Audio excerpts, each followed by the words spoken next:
New York City, January 1943. An old man lies alone in a room on the 33rd floor of the Hotel New Yorker. He has not left in days. The pigeons he once fed by hand are gone from the windowsill. On the desk beside him sit notebooks filled with equations the world has mostly forgotten, the private language of a mind that once promised to electrify the planet and tap the very air for power. He dies with almost nothing. No fortune, no family at his side, just $2,000 in patent royalties and a trunk of papers the United States government will quietly seize within hours of his death. How does the man who lit the modern world end up like this? Forgotten, broke, talking more easily to pigeons than to people? To understand that ending, the story has to begin 68 years earlier, in a thunderstorm. Nikola Tesla was born at midnight on July 10, 1856, in the village of Smiljan, then part of the Austrian Empire, now Croatia. Legend holds that a violent storm broke as he entered the world, and the midwife declared he would be a child of darkness. His mother answered simply that he would be a child of light. It is the kind of story that seems too perfect to be true, and it is. But it captures something real about the family he was born into. His father, Milutin, was an Orthodox priest, a man of rigid discipline and formal logic. His mother, Juka, was the one who shaped him more deeply. She could not read, yet she had memorized long Serbian epic poems and invented small household tools to make farm life easier. Tesla would later credit her, not his father, as the true source of his inventive mind. Tesla's childhood was marked by an event that would haunt him for the rest of his life. His older brother Dane, a brilliant boy by every account, was killed in a riding accident when Tesla was just 5 years old. The household's grief reshaped everything. Whatever Nikola achieved afterward seemed to exist in his parents' eyes against the shadow of the son they had lost. He grew into an intensely sensitive, almost fragile child, prone to vivid hallucinations of light that he could not always distinguish from reality. He saw flashes and images uninvited, a trait that tormented him as a boy, but that he would later claim was the very mechanism behind his greatest inventions. He could build entire machines in his mind, run them, test them, and refine them before ever touching a tool. He wanted more than anything to become an engineer, but his father insisted on the priesthood. Then, struck by cholera at 17 and brought close to death, Tesla made his father an offer from his sickbed. Let him study engineering, and he would fight to live. His father agreed. He recovered. It was the first of many moments in Tesla's life where sheer will seemed to bend circumstance. He studied at the Austrian Polytechnic in Graz, where he first encountered a Gram dynamo, a primitive direct current motor and generator. Watching it spark and stutter, Tesla became convinced there was a better way, a system that did not rely on the troublesome commutator, that could deliver power more efficiently across greater distances. His professors told him the idea was impossible. He spent years turning the obsession over in his mind anyway, even as his life unraveled around it.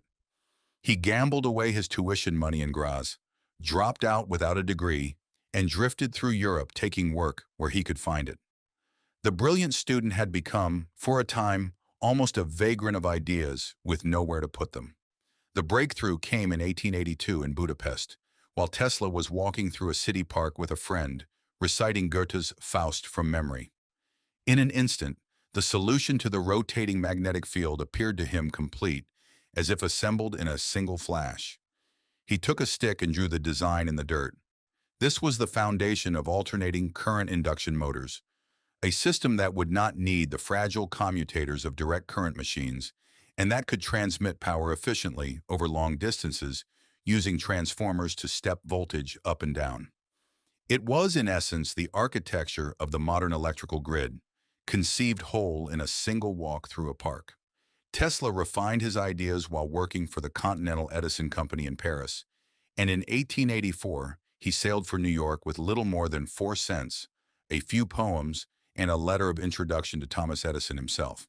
The letter reportedly read, "I know 2 great men, and you are one of them. The other is this young man." Edison hired him. For a time, the 2 men, so different in temperament, worked under the same roof. Edison was the practical tinkerer, devoted to direct current and incremental improvement through endless trial and error. Tesla was the visionary, devoted to alternating current and elegant theoretical leaps. Edison reportedly promised Tesla $50,000 if he could redesign and improve the inefficient Edison generators. Tesla did the work. When he asked for payment, Edison allegedly laughed it off as an American joke. Tesla resigned on the spot.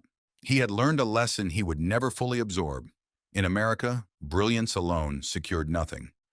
Business sense mattered just as much, and it was the one currency Tesla never learned to spend.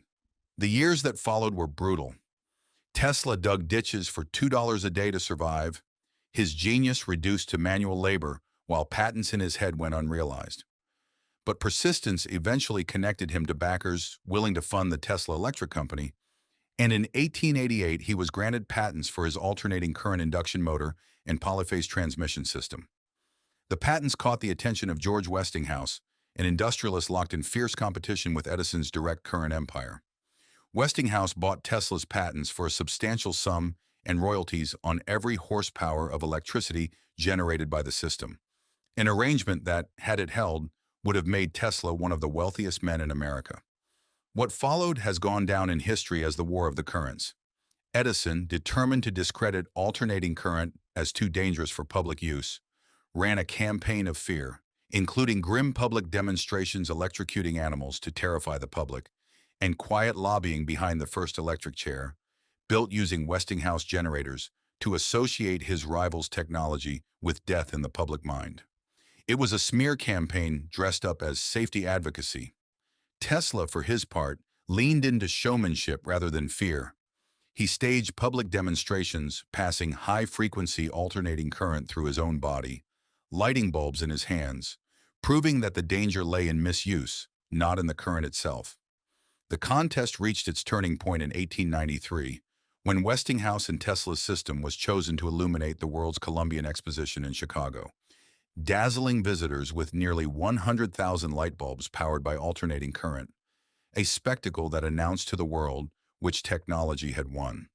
The final, decisive victory came when Westinghouse secured the contract to harness Niagara Falls, building the first major hydroelectric alternating current power station and sending electricity over 20 miles to Buffalo, New York in 1896. It was proof on a continental scale. Alternating current could travel further, more efficiently, more cheaply than direct current ever could. Edison's empire of direct current was, in practical terms, finished. Yet even as the war was won, Tesla's fortune slipped away.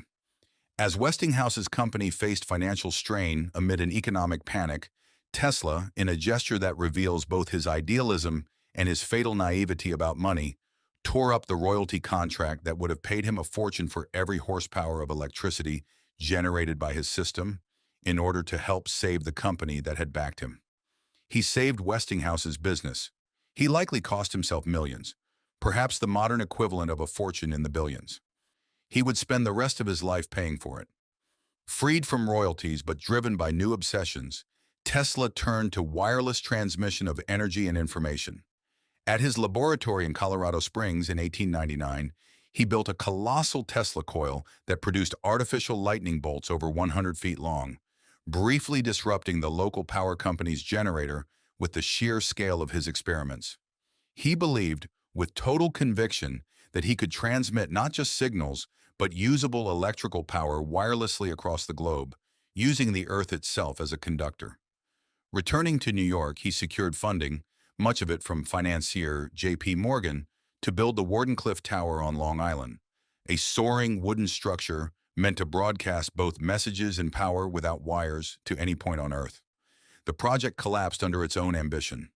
Morgan, learning that the tower could not be metered or monopolized, that anyone with a receiver might draw power for free, withdrew his support. Tesla had imagined a world of free, universal energy. He had not imagined that the men funding him needed a way to charge for it. Without further investment, construction stalled, then stopped entirely. In 1917, debt-ridden and desperate, the tower's owners had it demolished and sold for scrap, fetching a fraction of what it had cost to build. It stands now as the single most haunting symbol of Tesla's career, a monument to a future that almost arrived, brought down not by science but by economics. From this point, Tesla's life entered a long, painful decline. He continued to invent, securing patents related to radio technology decades before Guglielmo Marconi would be publicly credited, and the United States Supreme Court would eventually, in 1943, just months after Tesla's death, overturn Marconi's key radio patent and recognize Tesla's earlier work, though far too late to matter to the man himself. He claimed breakthroughs in remote control, robotics, and even theorized about what would later resemble radar, decades ahead of their time. But increasingly, his ideas outpaced both the available technology and the patience of investors. His obsessive-compulsive tendencies deepened with age. He developed an intense fear of germs, insisted on precise numerical rituals, counted his steps, calculated the volume of his food before eating, and grew devoted almost exclusively to feeding and caring for pigeons in city parks, describing one particular white pigeon in language he rarely used for any human being. As a companion he loved as deeply as a man might love a woman. He moved between New York hotels as his money ran out, sometimes unable to pay his bills, leaving behind unpaid debts and, on at least one occasion, a locked trunk of papers as informal collateral. The press, which had once celebrated him as a magician of the modern age, increasingly treated him as an eccentric curiosity, a relic of an earlier century of invention now dominated by corporate laboratories and teams of engineers rather than lone visionaries. He gave interviews on his birthdays announcing fantastical new discoveries, death rays, earthquake machines, technologies that captured headlines but rarely materialized into anything verifiable. It is difficult even now to separate the genuine, unfinished science from the showmanship and possible decline of an aging, isolated mind. On the night of January 7, 1943, a hotel maid, defying his instructions not to be disturbed, entered his room and found him dead. He was 86 years old. Despite his poverty, his funeral drew thousands, and condolences arrived from scientists and dignitaries around the world. Within hours, agents of the Federal Bureau of Investigation, citing wartime concerns about his work and his foreign nationality, took possession of his papers, some of which remain classified or were never fully cataloged. The man who refused to patent ideas purely for profit, who tore up a fortune to help a friend, died owing money in a hotel room, his life's papers seized by the very government he had once hoped to electrify for free. History has been kinder to Tesla than his lifetime ever was. The unit of magnetic flux density bears his name. An automobile company chose his name to evoke genius and futurism. The very alternating current system humming through walls in nearly every building on Earth today is, in its essential architecture, still Tesla's invention.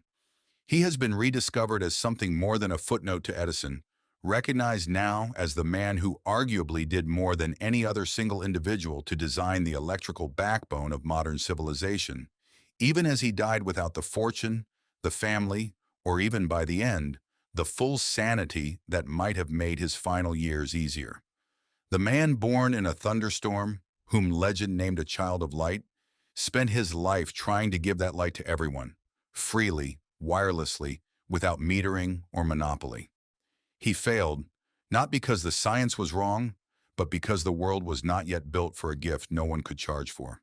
Today, every flick of a switch, every current flowing silently through a wall, carries forward what Tesla once called the child of light, finally illuminating, even now, more of the world than he ever lived to see.